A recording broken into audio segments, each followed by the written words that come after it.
What is up, everyone out there in YouTube land? It's your boy King of Thrift with another video to help you guys work from home, be your own boss, and create the life that you love.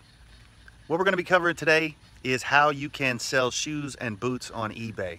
So stick around. It's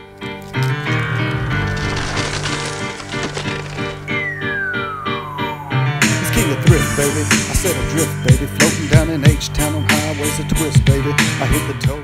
All right, thanks for tuning in, guys. For those of you who've never been to my channel before, this channel is devoted to helping you succeed on eBay, helping you avoid the pitfalls and common failures that you might encounter out there. I have been in this game for 15 years selling on eBay, and I started this channel to help you guys out and to help others along their path to success. So without further ado, let's get right into it. If you haven't already, make sure you subscribe to my channel if you want to get more videos. So if you want to catch some really useful information, some things that will, like I said, help you avoid some of the pitfalls and common failures, then make sure you subscribe. Rule number one, don't buy anything that's not real leather. It's pretty cut and dry, pretty simple. Like I said, just stick with real leather. Maybe some exotic skins is a good way to go, but don't buy anything that's pleather or vinyl or anything like that, because these are not going to have good resale value whatsoever. Rule number two, stick with the brand names that you know. Do a little research, find out which brand names sell the best on eBay. I'll give you a few right off the top of my head.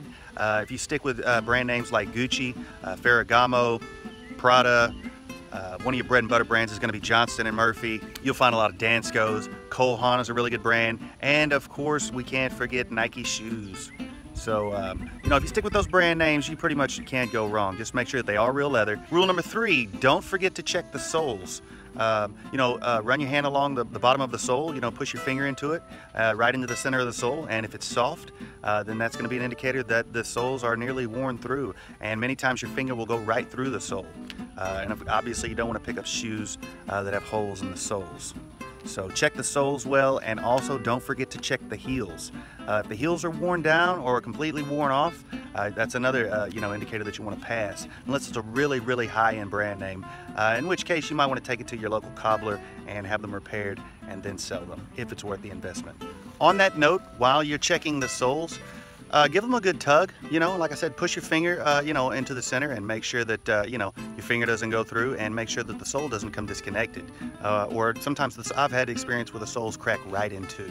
If that is the case, you want it to happen in the store. That way you can just throw them back on the shelf, and you're not stuck with them. So if you take them home and you give them a yank, or you press it on the soles, and you punch your finger goes through the bottom, or the sole comes completely disconnected or cracks into, you don't want to be stuck with those. So it's better for it to happen in the store.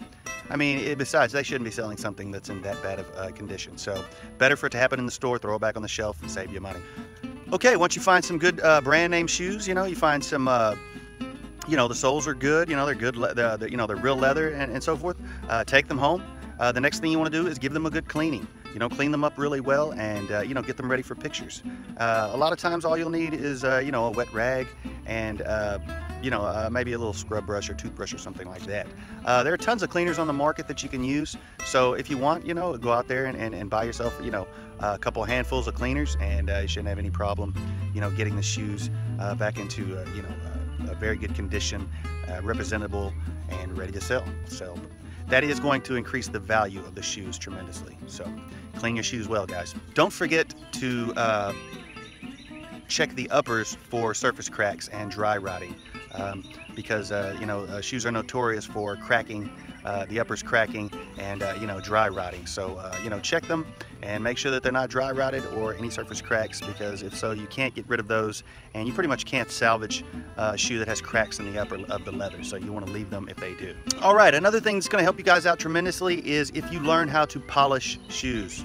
So do a little research online and learn how to polish shoes when they need it. Throw a little shoe polish on them, and give them a good spit shine, and that will increase the value of the shoes tremendously once again. So learn how to polish shoes. All right, just a couple more steps. The next thing you want to do after you clean them and polish them well is list them online, of course. But before you list them, you want to do a little research and make sure that you know the selling price, the approximate sell-through rate on a particular brand and style of shoe. So that way you know about where you want to start either the auction or what you want to set your buy it now at.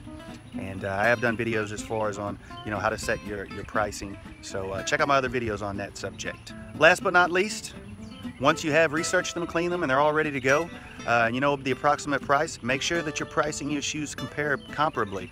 Make sure that they're priced comparably as compared to, you know, what other people are selling them for.